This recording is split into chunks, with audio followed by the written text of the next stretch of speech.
Hello and welcome back to Well Played. I'm Amanda Duberman. And I'm Blake Flumerwin. Amanda, today is a huge day for the podcast. We have a wonderful guest coming up later to talk about football and a major announcement for the show.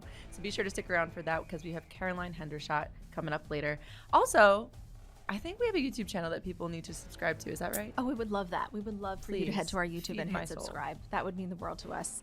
So go search Well Played by The Skim on YouTube so you do not miss our full-length video episodes of the show. And please be sure to rate, review, and subscribe on Apple or Spotify. Just wherever you're listening now, find your opportunity to rate, review, and subscribe and make sure you get it done.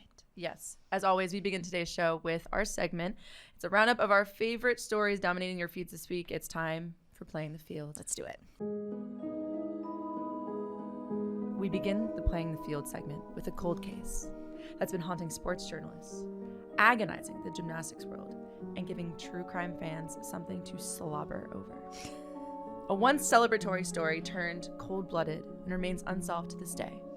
Jordan Chiles and the case of the missing medal. Before we continue, can you please rate my true crime rendition reading of this story, my intro? You want 1 to 10 or 1 to 5? I'm gonna leave that up to you. I'm gonna give it a 10 out of 10. Oh. I am on the edge of my seat. I'm a little scared. Oh, I didn't know this story was petrifying, but it's really not. But that's the whole, that's Yes. that's the whole shtick with true crime. Totally. Because as we'll explain, people are invoking some forensics. Yes, I mean this case of the missing medal is getting intense. So in case you missed it, following her outstanding performance in the floor exercise in the Paris Olympics, Jordan Chiles was awarded the bronze medal. It was an incredible moment.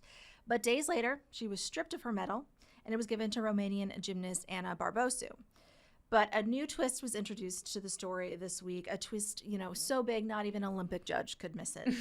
When attorneys for Chiles filed an appeal to the Federal Supreme Court of Switzerland, and she actually had an assist from Simone Biles here. Yes, it seems like it pays to be friends with Simone Biles, although I would do anything to be her friend, period. Because during the Olympics, a Netflix film crew was closely following Simone Biles. Yep. I mean, the girls more generally, but especially Simone. And they were following her so closely on tape, video, and audio that there is now audio evidence that challenges the ruling that ultimately stripped Chiles of her bronze medal.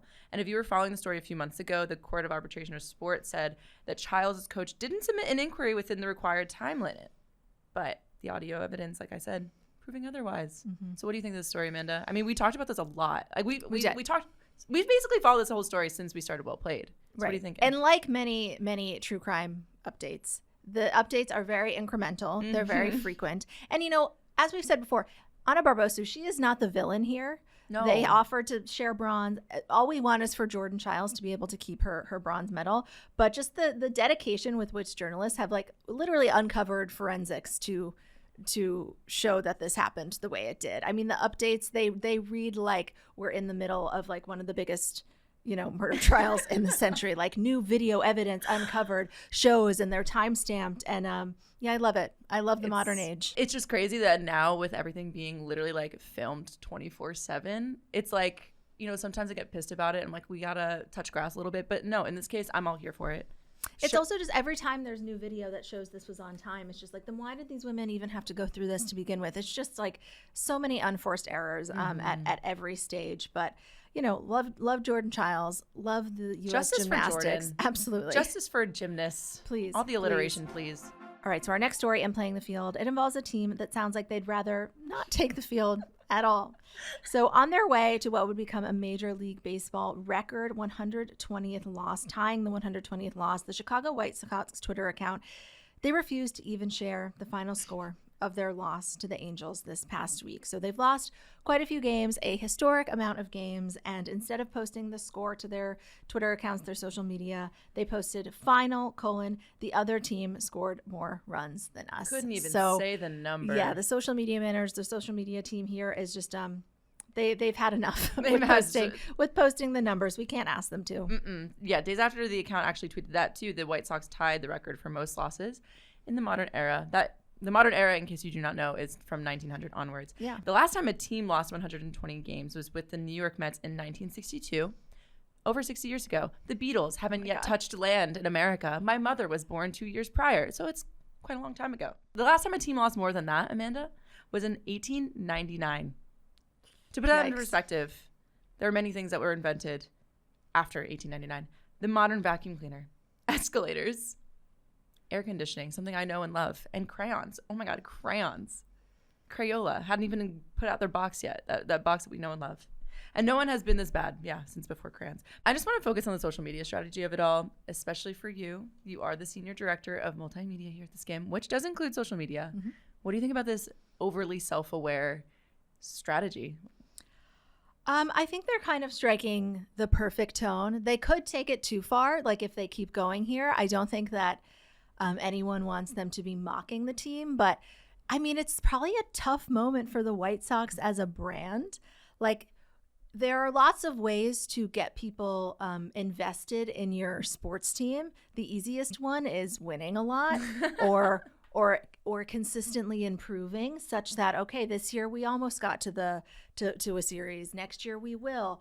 But you can also kind of just cultivate a vibe that people want to be part of. I mean, the New York Liberty has been very good for a few years now, but they launched Ellie the Elephant even before that. And I think she's an example of something that people went to the games for her. So I am one of those people. Absolutely. Exactly. You want to sort of create a vibe that people want to be a part of. And if you can't offer, a lot of wins, you can offer something else. And to me, this was, again, it's just one tweet, but I thought it was really smart to sort of convey self-awareness, to show we're not just self-flatulating. We are aware that this is a tough moment. And for me, as somebody on the outside, it makes me kind of invested in them. It makes me want to watch them.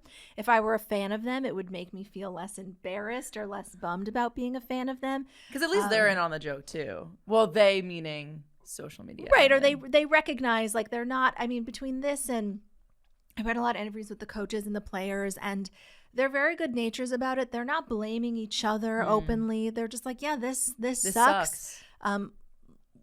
Like a lot of sports leagues, I mean, not all of these losses have been blowout losses. And they're like, we got to figure some things out. This isn't what we want to be known for.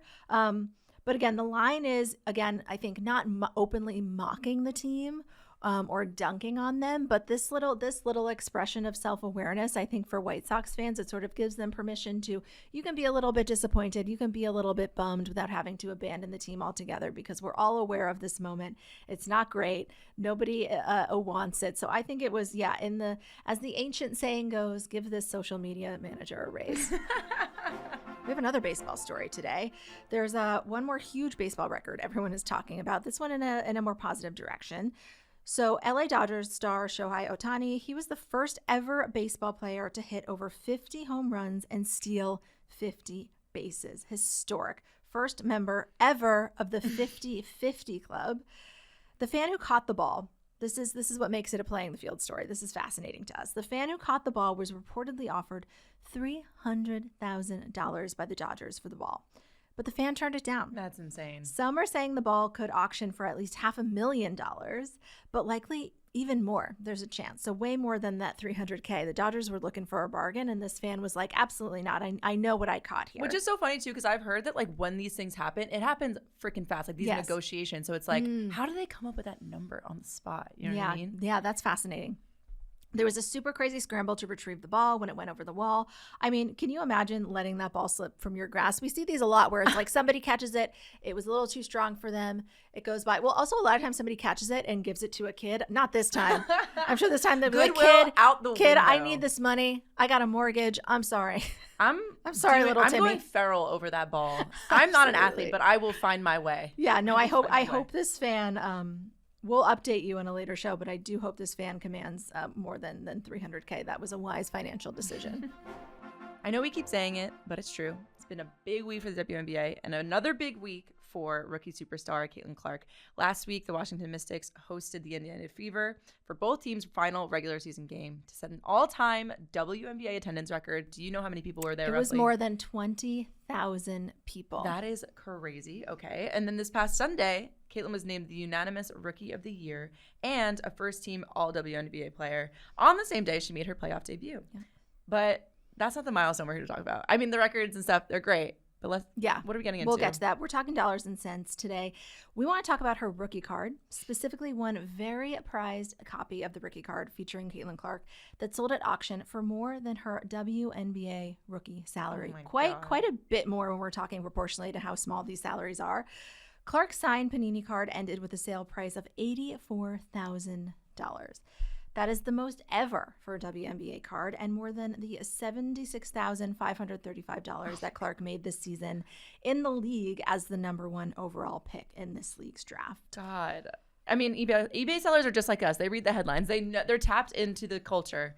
And they're entering their scam era, because I literally, after reading this headline or the story, I looked up on eBay the other cards, and like there are some going for even more now, like $500,000, $350,000. And how many of them you want to bet are real? I mean, I can't say right now, but they're not going to – most of them are not passing that eBay authentication. No. They're not. But what do you think this says about the growing popularity of the sport? I mean, we talk about this a lot, but not to mention the pay disparity between the WNBA and other sports leagues. I mean, that discrepancy between this card and her salary, her number one – like what you said, number 1 first draft pick. Like, how is it possible? Yeah. I don't know. I mean, as we've said before, Caitlin Clark is – definitely rich. She's making a lot of money, but not just from playing in the WNBA. I mean, I think it's you couldn't ask for a better, more striking kind of numerical example of how undervalued these players are, when just a card with her signature on it is going for $8,000 more than what the league is able to pay her right now. It's such a striking example that their value is just simply not reflected, and that the value and the monetary gain coming from these WNBA players it's not from their play on the court, and a lot of it unfortunately isn't going to them, which is something that needs to be fixed. And these are conversations you're definitely going to hear a lot about later this year when when WNBA players get to renegotiate their bargaining contract.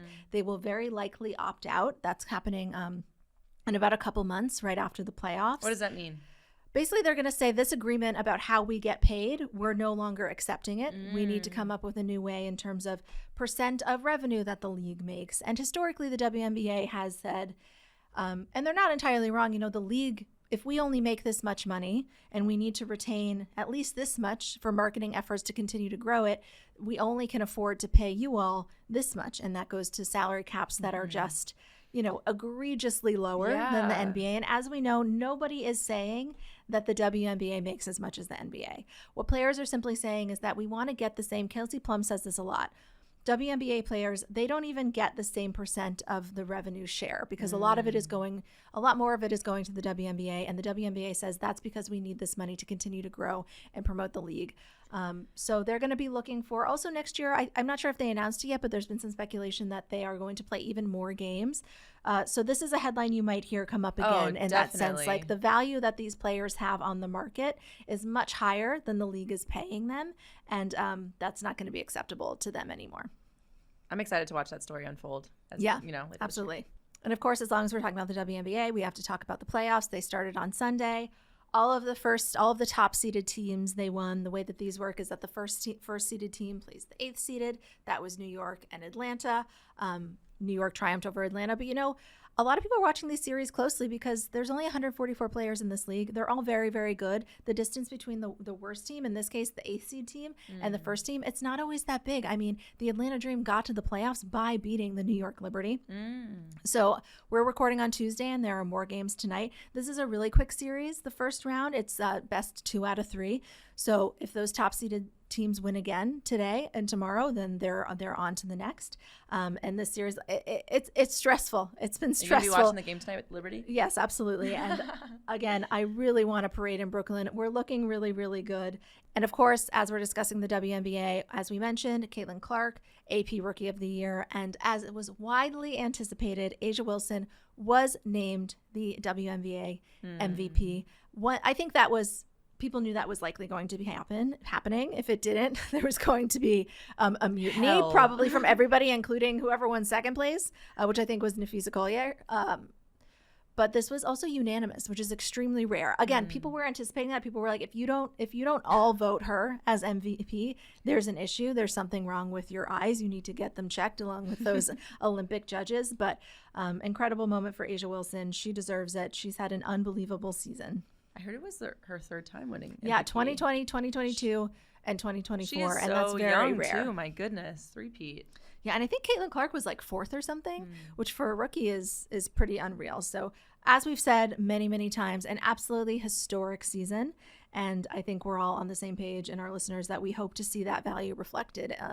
hopefully there's not as many egregious headlines about how little some of these players get paid from their work on the court next year. Goodness. I would love to stop talking about that, actually. Yeah. Our final story on today's Playing the Field involves a major announcement. Blake, we've been playing the field together quite a bit. You specifically have been playing the field. You've got a bit of a wandering eye, but it's necessary. I've loved hosting the show, but I will be stepping away to raise my offspring. It's not yours.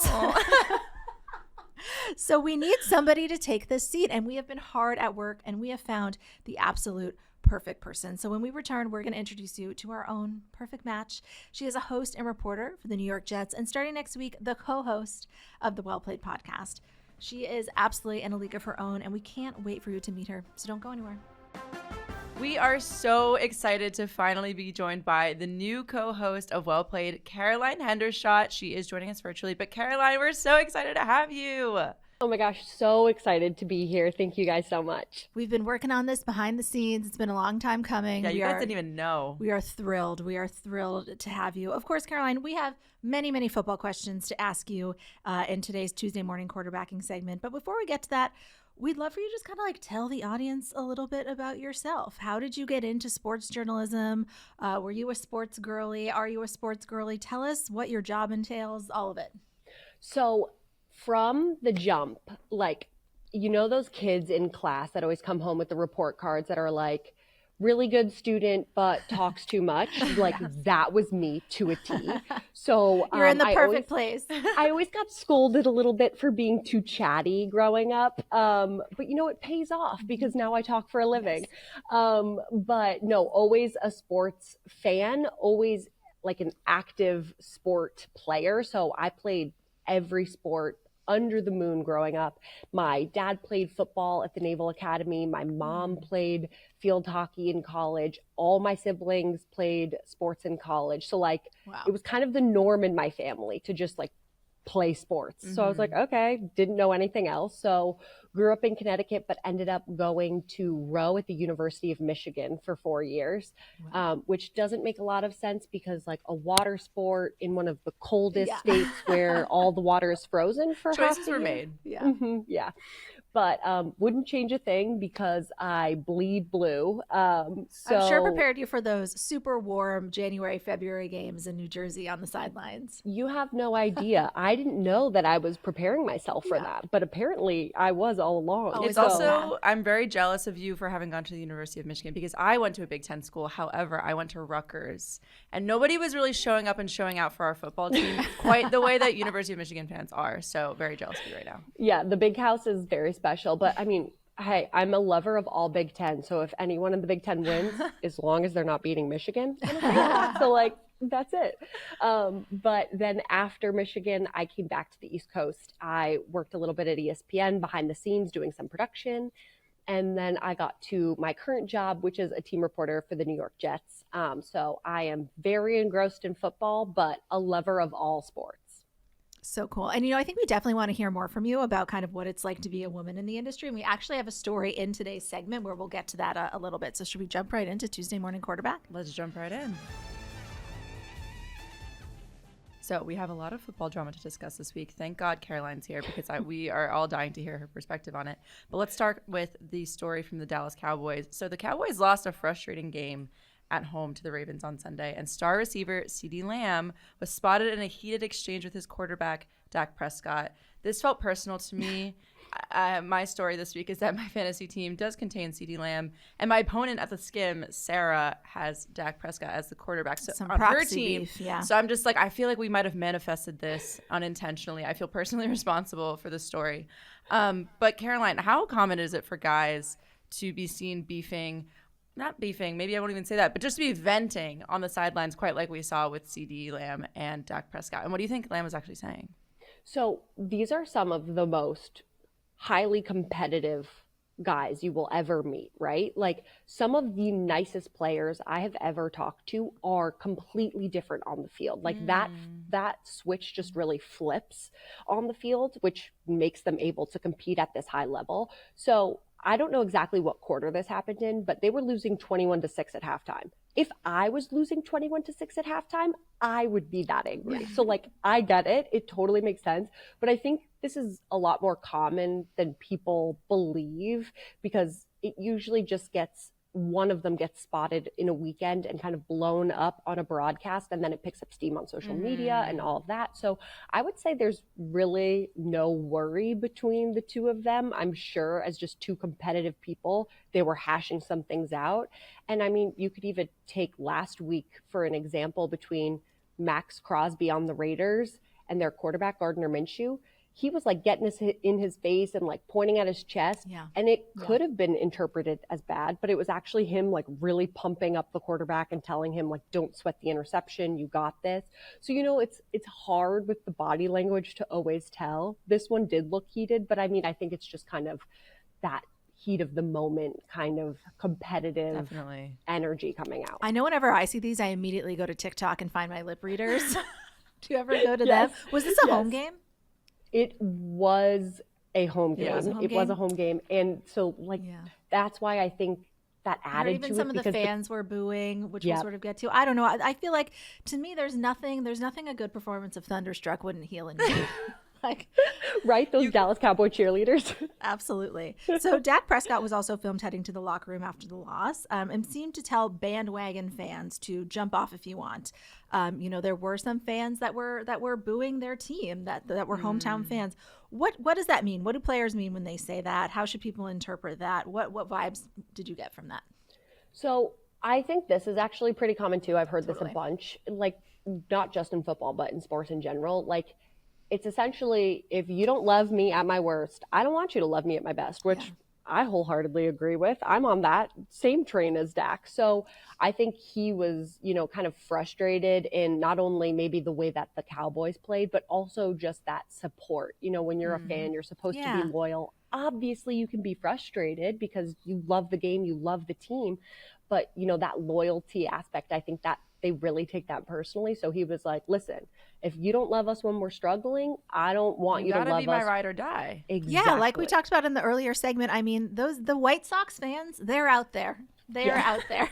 They're like, I am staying on. You're going to have to shove me off this bandwagon. Exactly. So on to our next story. There was a lot of drama to go around, as we mentioned, especially in Las Vegas this past weekend. New head coach Antonio Pierce called out some members of his team for what he called business decisions. I say that with air quotes. In a blowout loss to the previously winless Carolina Panthers. And I don't know about you guys, but I never want to hear anybody talking. Like, if someone's talking about business decisions in front of me, I'm getting the hell out of there. Yeah, it's never good news. It's never good news. But basically, yeah, like I said, you never want to hear that in the NFL, especially. But he said, quote, as the game went on, I think there was definitely some individuals that made business decisions and will make business decisions going forward as well. So, Caroline, what do you... read the tea leaves here. Like, what do these business decisions mean? What is my man, Mr. Pierce, really saying when he says something like that? I think that's like a really not great thing to hear from any head coach, is that like their players, he at least thought that the players were making business decisions, because he's a former player, right? So he gets it. He has been in their shoes. So he's like really one to speak on this. So what he's essentially saying is that in the loss during the game, at some point or another, some players either weren't giving their all, weren't doing their assignments that they had to. Maybe they were supposed to tackle someone or they were supposed to block for someone, and they just like didn't do it because they knew they were going to get blown up, and they didn't want to have that kind of spotlight on them. But that's like the lay of the land. That's what you do even when you guys are getting blown out. Like, you stick to your job, even if it's like embarrassing and the clip might go viral or whatever. Like, you have to do that assignment. I think the many millions of dollars they're guaranteed should soften the blow. Right? Like, wouldn't you take that hit for millions? Yeah. So, it's not great to hear that from a head coach, but hopefully that doesn't really alter the team chemistry. I think that's the big one, is you have to make sure that the locker room's all on the same page. Yeah. I mean, clearly a coach, people get really, really frustrated, but you got to suspect that that's got to impact the morale when your boss is publicly saying that. Oh my God. If I'm hearing my boss publicly saying that, I'm going straight to LinkedIn.com and I'm finding myself a new job, because I could not take that pressure. Totally. No, totally. All right. Next up, in that blowout win over the Raiders, the newly promoted veteran Andy Dalton, he carved up the defense right from the start, leading many to ask whether the team will consider moving on from second-year quarterback and last year's number 1 overall pick, Bryce Young, who was benched this past week. So, Caroline, what's your takeaway here? This is something a lot of people, a lot of fans and watchers are talking about is Bryce Young this season.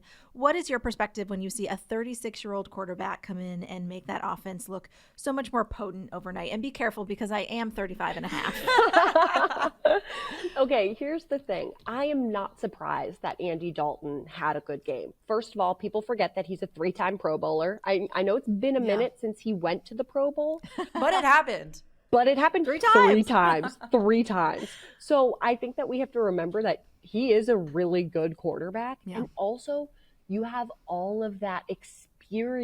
Like, this is a second-year quarterback in the league. The transition from college to NFL is so different. And I think a lot of the time, they get thrown in the fire. And, like, everyone likes to make the Peyton Manning comparison where he threw a ton of interceptions his rookie year and then went on to have, like, a Hall of Fame career. He is the exception, not the rule. So I am a big fan of let that first-year player sit, learn behind a veteran, get their confidence underneath them, get their footing underneath them, and then you play them the second year. The Panthers obviously had a really good game with Andy Dalton, so that like is a little disheartening for Bryce Young, but you can't put it all on one person. It always gets put on the quarterback, which is unfortunate. But I do think that at some point in time, Andy Dalton, just because of the way that this works, Andy Dalton's going to have a bad game. And then Panthers fans are going to be like, bring back Bryce Young. Yeah, absolutely. So you're not too worried? No, I'm not worried.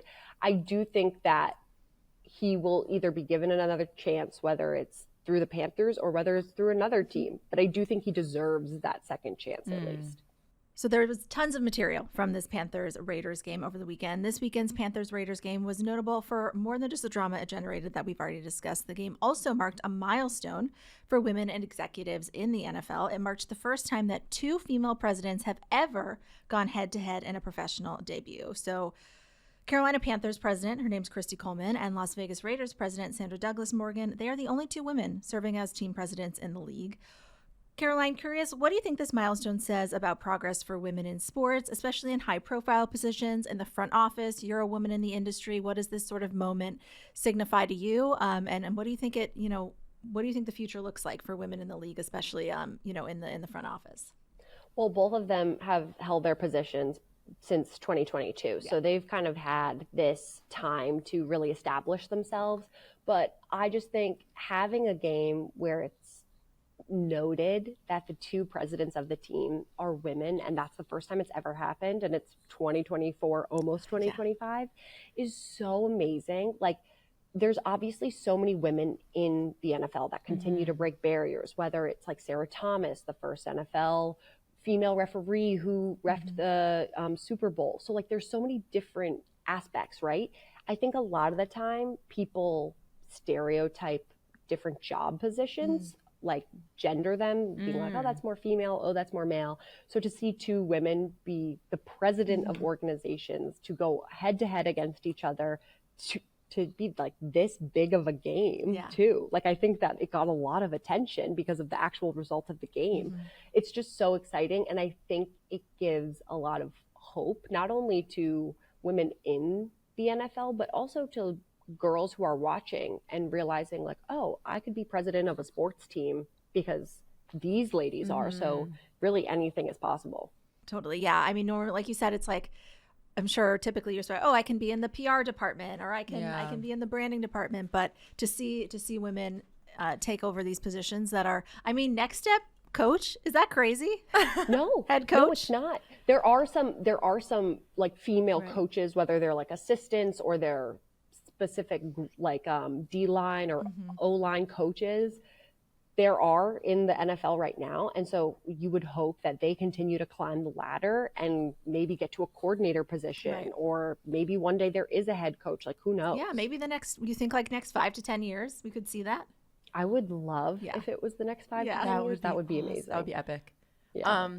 I know, not to harp on Hard Knocks, but that's my show. That's my show lately. But I remember watching this preseason season with preseason season with the Giants, and just like watching them make those business decisions, it's just like you're on the cutting room floor. And there in that season in particular, there was only one woman who was in the room with the men making the decisions, making those cuts, deciding who's going to stay, managing these budgets. It's just like really impressive what these presidents have to do. They're basically business leaders, honestly. Yeah, and I think when you give them the chance, like you just give women a chance to put themselves in that position, and incredible things can happen. So like, I think it's just really getting the foot in the door. And that's exactly what these two women have done for essentially all women, is they've gotten that foot in the door for everyone to kind of be like, this is possible. Moving on, Caroline, we are so glad you're here this week because we need your help to make sense of a headline I've been seeing quite a lot this week. People are starting to call this the year of the upset already. Nearly 70% of participants in survivor pools were eliminated this past weekend as favorite after favorite have just gone down. What do you make of all of these upsets, especially in week 3? Is this just kind of early season chaos that might sort of like even out and we'll see more like what we expected to see from the season? Or do you think something else is at play?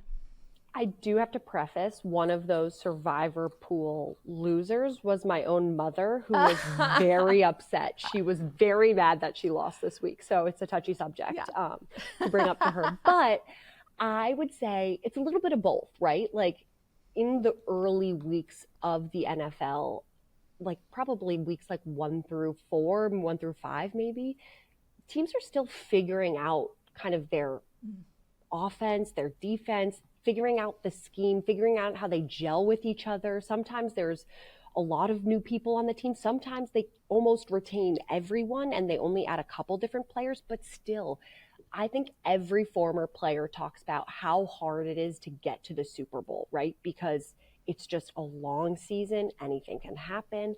And I think when you think of it like that, it's like, oh, well, if every team is like kind of similar to what they looked like last year, maybe 1 or 2 players are different, then it should be the same result.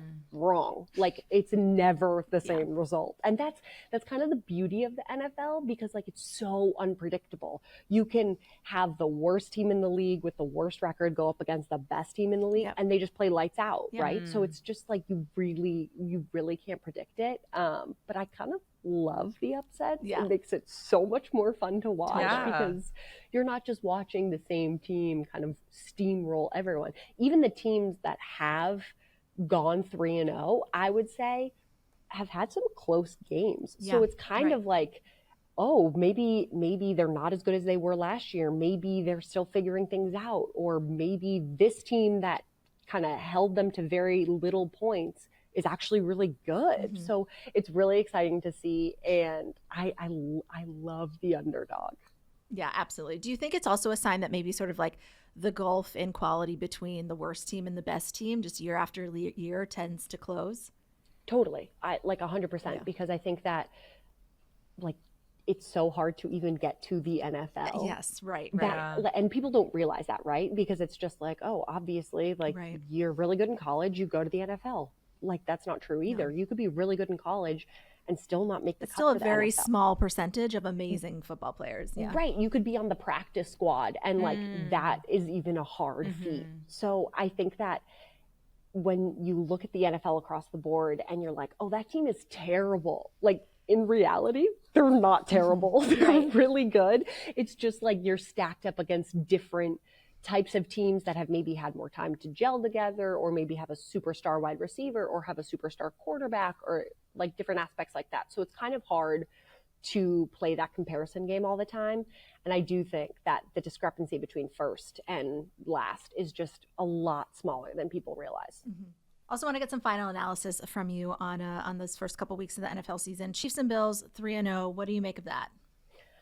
I would say I'm not surprised, because they're typically the powerhouse teams, right? Like Josh Allen is Josh Allen. He's doing Josh Allen things. Like that's the best way to describe it. And same thing with Patrick Mahomes. Like he is one of the best quarterbacks that our generation is going to get to watch. So both of them going 3-0, not that surprised. There have been some close games with the Chiefs. People have been talking about like, oh, maybe Travis Kelce hasn't been getting as many receptions as you would think. And I just think it's interesting because people are always ready to nitpick apart, right? Like the best team in the league. And it's like, okay, I get it, but we're also sitting at home watching from our couches, so let's take a minute. But I'm not really surprised of both of those teams going 3-0. The Bills look really good, so that's going to be a really interesting team to follow along with. And then just generally, how's your team doing? Tell us about the Jets. Yeah, What's what are going the on? vibes? Great week. Thursday Night Football, yes, huge win against the Patriots, an AFC East rival as well. So that was like a big win for the Jets. And honestly, for the Jets fan base too, because I don't think they had seen the Jets beat the Patriots at home since like 2015. So it was really well deserved for the fandom. But I would say, like the team looked the best that they have looked this season on Thursday nights, who hopefully like firing on all cylinders and really finding that kind of groove on offense and defense. And again, it's early, so you never know what's going to happen, but it's definitely an exciting time to kind of watch this team and just be up close to them too. God, I will be asking because Amanda will no longer be here with us, but I will be sleuthing around for information about what the hell you do as a sideline reporter. I know our listeners want to know. They want the inside scoop, so we will be giving you, our listeners, much more of that information later. But before that, it's time to conclude with the game. Yes, Caroline is going to stick around for a few minutes for our game. As always, we conclude every episode of Well Played with a game. We're calling this week's game Stiff Arm, courtesy of The Skim. This segment is inspired by a particularly brutal stiff arm we saw delivered by Ravens running back Derrick Henry to Cowboys cornerback Kalen Carson. If you did not see it, go check it out. We would like to take this opportunity to throw some stiff arm of our own to the people and things giving us some grief, who make us want to rant this week. We just want to put out a stiff arm and say, stop that right now. I will go first to sort of set the tone for what we're looking for. I want to give a firm stiff arm to ticket resellers on Ticketmaster. Now, I am more than happy to pay a lot of money for women's sporting events, specifically WNBA tickets. Take all of my money. Whatever price that the league and the teams would like to set, take all my money, I will pay it. These tickets are incredibly valuable to me. The experience of attending these events is worth a lot of money. However, I would like the money that I pay to go to the league and to the teams, not to these little Frank in Wyoming who's never talked to a woman whose whole gig is just buying up these tickets and selling them for 3 times the price. The WNBA games, they vary. The Liberty is also in the New York market. People have money to spend. Sometimes prices vary between $600 to $700 in the the 20s area, and they are not selling like that originally. So I want to say, they're trying to take advantage of you. I do not mind paying that, dollar. But I want to pay it I want all of my money to go to the league and the team so that it trickles down to the players so we can get those salaries into a respectable zone. So I want to give a stiff arm. And I actually talked to somebody who's connected to the league who's like, we're doing what we can. The thing about the WNBA blowing up, it's incredible, but it's important to some people that are in the leagues and part of the teams to make it accessible for families to be able to go as a family of 4.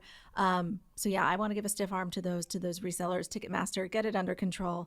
I would love to pay hundreds of dollars to see these women play, but again, to the team and the league and them, not some random bro who has some weird alert and is snatching all of them up.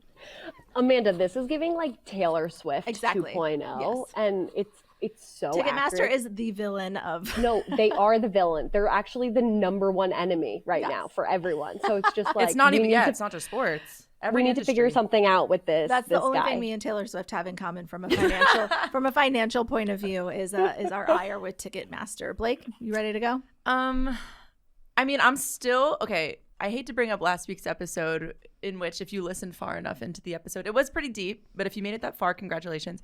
Wherein Matthew Berry, the fantasy football icon, legend, godfather, absolutely roasted the fuck out of me and my out-of-pocket choices. I swear, guys, I was like on the subway into work. I was like, oh, he's going to love this. He dragged my ass through a cornfield in Kansas or something. Like, he just had wanted nothing to do with me and my out-of-pocket choices. If you weren't listening, Billie Eilish, Liza Minnelli, and Terry Crews would make up my skybox for the most views. Caroline's laughing because it's crazy. Because it's absolutely crazy. And so the reason why I'm not over it and why would like to give him grief, which he'll never know about, is because after that episode, I was like, oh shit, I got to get my my act together with my fantasy team. So as you might have also listened last week, 2 weeks ago, the past 2 weeks before that, week 1, week 2, fantasy league, I did nothing to my team and I came out on top. It was amazing. I had like 4 injuries on my roster. And so last week I get in there, I'm like, all right, I'm going to really set myself up for success this week. I think my odds were like 1% to 99% against Sarah. And it was all because of that interview with Matthew Berry. And so now I must be, I don't know what number I am in my league anymore. I must be like 12 out of 12. But he's getting my stiff arm this week. I'm stiff arming Matthew Berry. Yeah. We're going to have long-standing beef. She's holding on to this. Finally, Caroline, who are you stiff arming this week, or who or what?